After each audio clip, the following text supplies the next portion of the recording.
Hello and welcome back to Coach Campus. On this edition of Coach Campus, March may be over, but March Madness isn't. And I have my man back with me, my man Terrance Vaughns, to start talking about these Final Four games and also break down some analysis of what happened in the Elite Eight. How you doing today, Mr. Vaughns? I'm good, man. I'm good. We'll get into it. Got a lot to say, a lot to get off my chest, a lot I want to address. So, I'm just ready. Let's do this. Okay, all right. So with that being said, I appreciate that. With that being said, let's get into the main game that people are talking about from the weekend.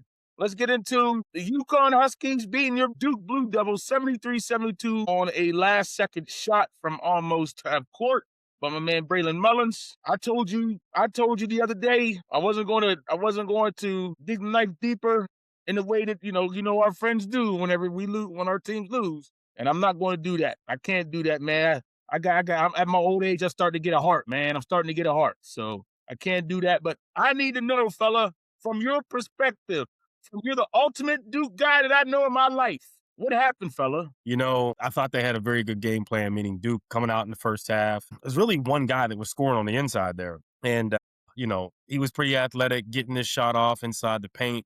But UConn wasn't making any shots. I think they might have made one three-pointer in the first half. And we were shooting the ball, I would say somewhat well, but we were playing bully ball, getting even the guards getting in the paint, bigs getting in the paint, getting layups, getting close jump shots, kick out for a couple threes here and there. So I thought the game plan in the first half was effective, and therefore you saw what the lead was. I don't know that we fully took advantage because we had too many turnovers throughout the game. I think that was probably what killed us the most is just these empty possessions where, we're coming down, we're throwing the ball away, we're making lazy passes, they're getting buckets.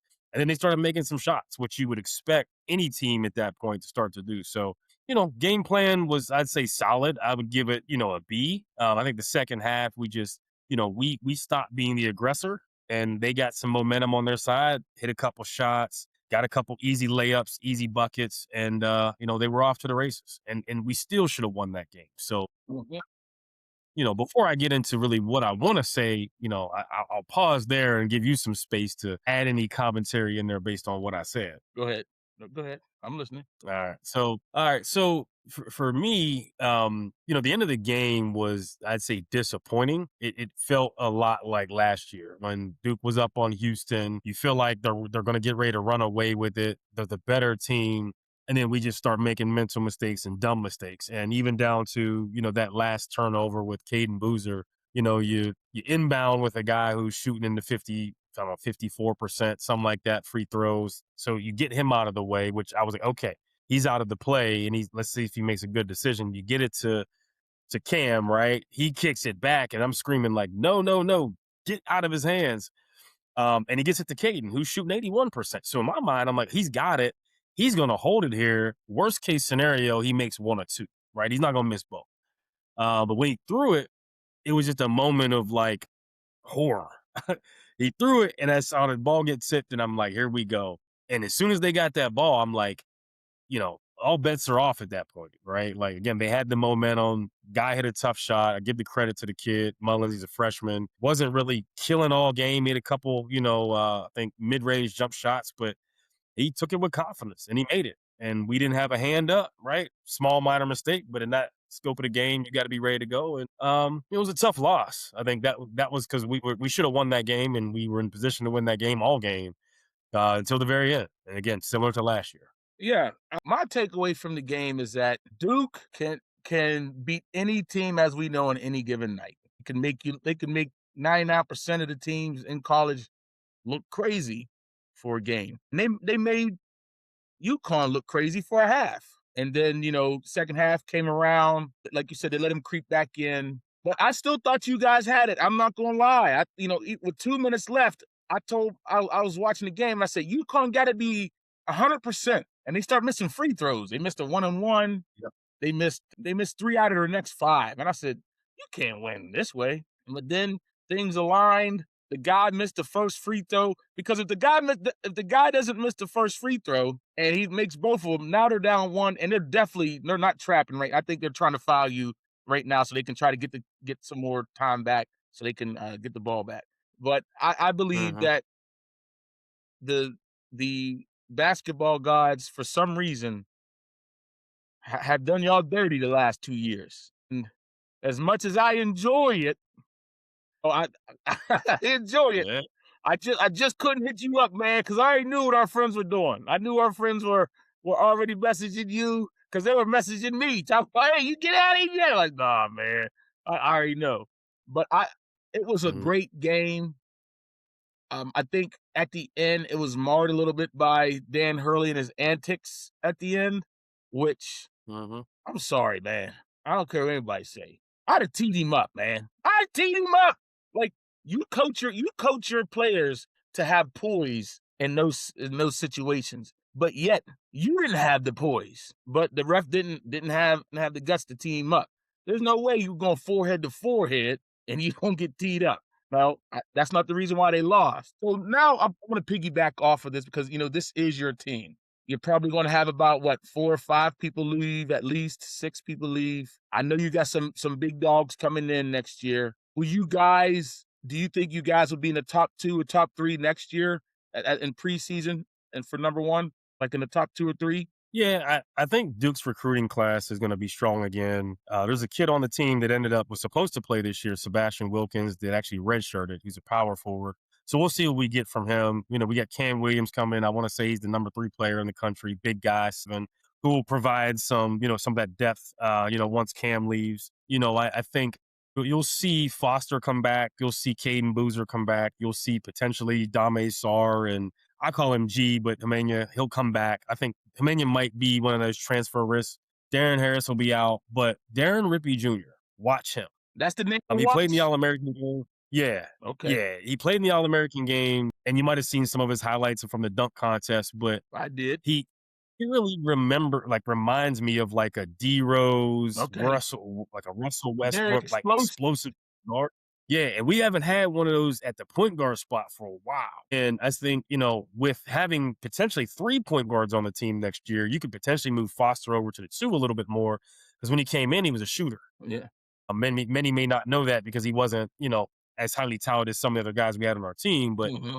I think we should, and Gumba, who knows with him, right? I think, could he go to the NBA? Yeah. Do I think he should? No. No. I think he probably needs another year of seasoning, especially with the foot injury. He didn't really get to play in some of the bigger games down the stretch, but Duke will be just fine. It'll come down to who we get in terms of transfers. We've gotten some very good transfers, the Malik Browns of the world. The last couple of years, we got him from Syracuse. Hmm. Silent James last year. Like, we've gotten some great transfers to complement these young guys. And we're going to need some of that leadership beyond Foster next year and potentially even Gumba, because Isaiah Evans is gone. Cam's gone. Gumba's probably the wild card, and you may have somebody transfer. But I think Duke will be just fine. They'll reload. They'll be right back. Just a matter of, what kind of complementing pieces we get. Okay. I already said okay. I reloaded. You know how that go. That's right. Um, when you was talking about explosive guards, and I was thinking about Duke, and that's your team. So you know better than I.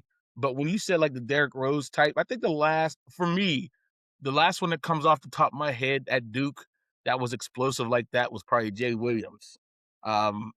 Would you say that you had someone like as explosive as Jay Williams in the last 25 years that like can get up like that? Point Because guard Jay would go to the wise, lane and get up. yeah, yeah, yeah. Point guard wise, I mean, we've had some guys that had some athleticism. I wouldn't call them like, explosive. I mean, they were just athletic, right? Yeah, And when you get to this level, pretty much everybody got right, some yeah, type of athleticism and can dunk and whatever. But, there's a lot of guys that I look at over the years that are traditional, maybe Duke point guards under Coach K, that were just more floor generals, okay, necessarily weren't always scorers.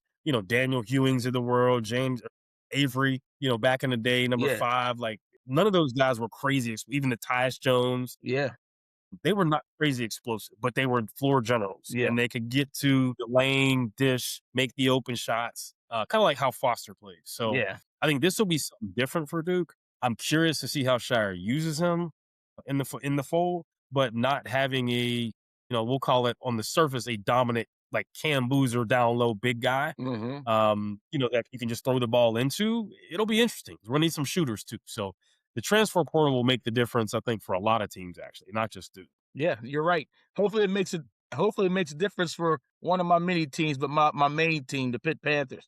I already see 3 guys already ready to leave, and I'm okay with that. I'm okay with Yeah, that. they're gonna be gone. They'll go and play better somewhere else, kinda like, That's what Cam they did that's what back in they the thought day. about Jalen Lowe when he went to Kentucky this year. You see what happened to him. He's back in that transfer Yeah, portal. yeah, I mean, I sometimes it's hey, the right I fit. don't wish ill on them folks, but I don't wish ill when they leave. But it's like the ex lady. I don't want you looking better than my main lady I got now. Let's just say that. Right now, your main lady ain't too pretty, so you might wanna just change you might wanna leave her at the crib and go find you somebody you can take out and put on your arm, get the trophy up for public, and then go home and just be miserable because that's really what you're dealing with. I'm just talking. I needed to be reversed because I need to be staying in the house instead of wanting to already get out the house. You wanna get out the house based on your situation right now. I wanna get out too.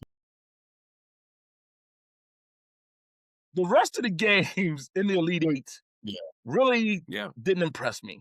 You kind of said what it was going to be. You said it was going to be, heavy. The heavy hitters were going to be, going throughout. And actually, it did happen like that.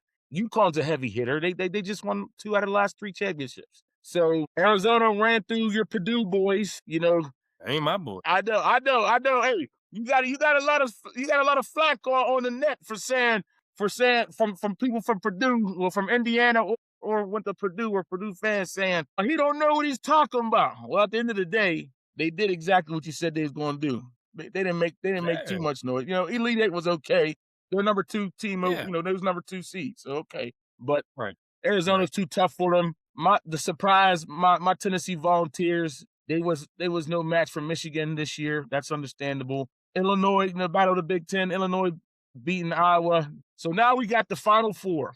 The first game that night on Saturday, April the 4th, you have UConn Huskies who are coming off that big win, and you have Illinois who has been hot since they've been in the tournament.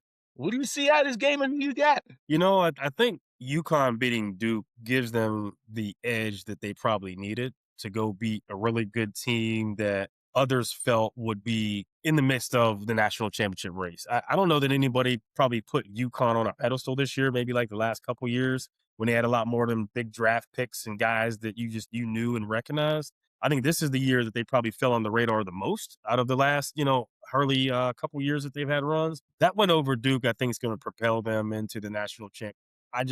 And maybe this is just my bias against the Big Ten. I'll call it what it is. I just don't think, outside of a Michigan, that there's anybody else there that can win the national championship. And so I would say Illinois has played tough. They're there. I think their road has probably been easier than most because a lot of the bigger teams have lost before they even got there. Beating Houston was impressive. I will give them that because I did have Houston coming out of that bracket. But I'm just not going to be willing to bet against Hurley at this point in this Final Four matchup. I hear everything that you're saying. I promise you, I do. I really do. I heard that referee that he was potentially slated to be in the Final Four, the one in the headbutt man. Heard he's not going to be there. That's their reprimand for him. But when it comes out of this game, I think it's going to be another doozy. UConn, Illinois, like you said, I believe, man, it's hard to go against UConn. It's hard because Mhm. they still have a few core guys. Their main senior, Caravan, that are winners on that team. The team started out struggling at the beginning of the season, but it's the end of the year now. Now they're starting to rev up, and they have revved up. They coming off of a big win. You pick UConn. I'm going with Illinois, man. Go for Paige it. Go Stojakovic's for it. son, man. I saw him play against Pitt last year. I was like, oh, I said, what's he doing out here at Cal? But he's from California. He was born out there. Him and the other transfers that they had come in from Illinois, along with the freshman, what's his name, Wagler, the point guard Mhm. for Illinois, the freshman All-American point guard. Him coming in, I think they're gonna outdo UConn because of their shooting. I think Illinois' shooting is gonna get them through this game. I believe UConn's gonna be cold. I really do. But we're gonna see about that one. And then the matchup of the night for Here- me, and I probably Here's what for I'm gonna you say too. to you. Go ahead. Here's what I'm gonna say to you. Shallow Hal, if you've ever seen the movie, I love thought a that lot of movie. things, right? There was a lot of thoughts that he thought was happening. That's kind of what your pick feels like. Is like you're making a Shallow Hal moment. You got your glasses on. Who knows what kind of drink you got, on your desk right there, or what you had before, but that might be a shallow pick. Yeah, I bet it is. You can Hey, put hey, clear stuff hey, in other. High quality for the Pitt Panthers. They too wild. Yeah, you drink their water, that's like drinking Flint, Michigan water. Go ahead. Keep it up. Go ahead, keep it up. Listen, I tell you this. I tell you this. There's two reasons I wore the sunglasses today. The first reason is because I had a little headache, and then the light in my place is hurting my eyes a little bit. But the second reason, and actually even the more main reason, is because I'm in mourning because Duke lost, man. I'm in mourning for you. So I got the glasses on for you, man. Like I said, I didn't want to, this was a Duke funeral, so I just came here for that, Yeah. but Okay. Okay. but that's the reason why I got the glasses on. I wasn't going to say nothing, but that's the reason why. That's the reason why. Yeah. It's fine. I mean, if you want to sit over there and look like Casey from Casey and JoJo, it's fine. Like, I'm cool with it. I am Yeah. cool with it. I can take all the smoke. I take all the smoke anyway. It don't matter. They can win or lose. Somebody still gonna have something to say. So it don't matter. I'm here And for you it. know me, when they win or when they lose, I got something to say. So you know that. Just like everybody else. I keep it consistent, except for this time, because Yeah. this one was a dagger, man. I can't do it, man. I couldn't pull myself to do it. I just couldn't. Maybe I'm just getting too old age, and maybe my venom is not what it used to be. But That's all right. I'm cool. I'm cool with it. We can move on to the next game. I just had to say that because we know what the next game is. The next game is Saturday Night Live for us. It's yeah. Michigan versus Arizona.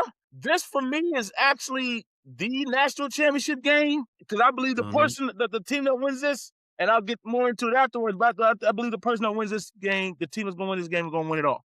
But Yeah. they have Michigan as favored by 1.5 over Arizona. Who do you get in this game? And what are your keys?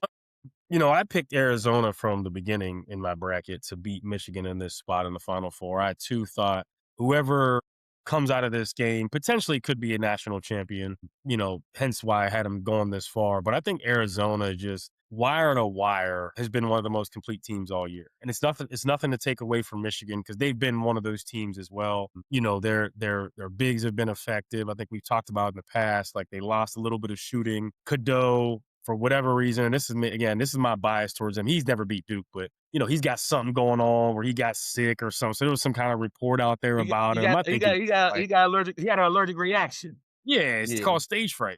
So I think if you're depending on him to carry you home, it's going to be a long game for them. But I want it to be close. I want it to be a tight game.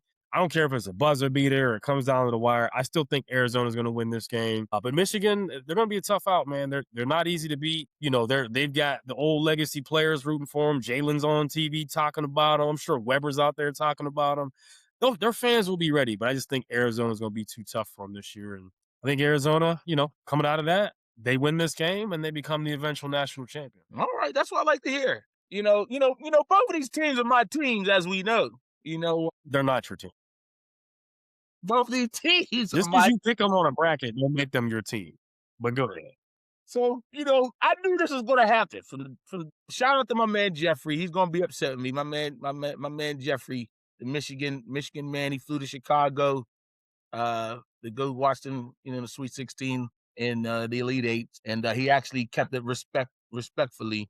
He respected me and not, beat me down with my Tennessee boys. With that being said, I'm with you, man. I'm going with Arizona, man. I tell you what, that freshman from the Arizona freshman from Arizona was a Poe. And he got a man's body. He looked like he's Tobias Harris already, but with higher jumps. And the way he got them back against, because they was down against Iowa. I was like, man, I said, you gonna play around with these folks, play around. But once he got it going, he kept them in it. And then Bradley came in the second half, started dusting himself off, and then the Iowa transfer that came out the bench started shooting some threes before he fouled out. Once again, these teams I think are built the same way as they both have very good defenses. They both have very good offenses. I just believe that because of Arizona's depth, especially at guard, that they're going to beat Michigan. I believe that this is going to be the game that Michigan wishes that they had their backup point guard in Kaysen, who can make things happen when they go in droughts. So I'm there with you, man. I'm there with you. Yeah. So Come on home. we both have Arizona winning this. So now that we got Arizona winning this, I appreciate your time. I thank you for your analysis. Absolutely, brother. I appreciate being invited. Thank you. Hey, Being able to talk basketball is always fun, and yeah, I enjoy this naturally. So yeah, we get to add the banter in there and have a little fun while we do it, and piss a couple people off. I'm fine with it.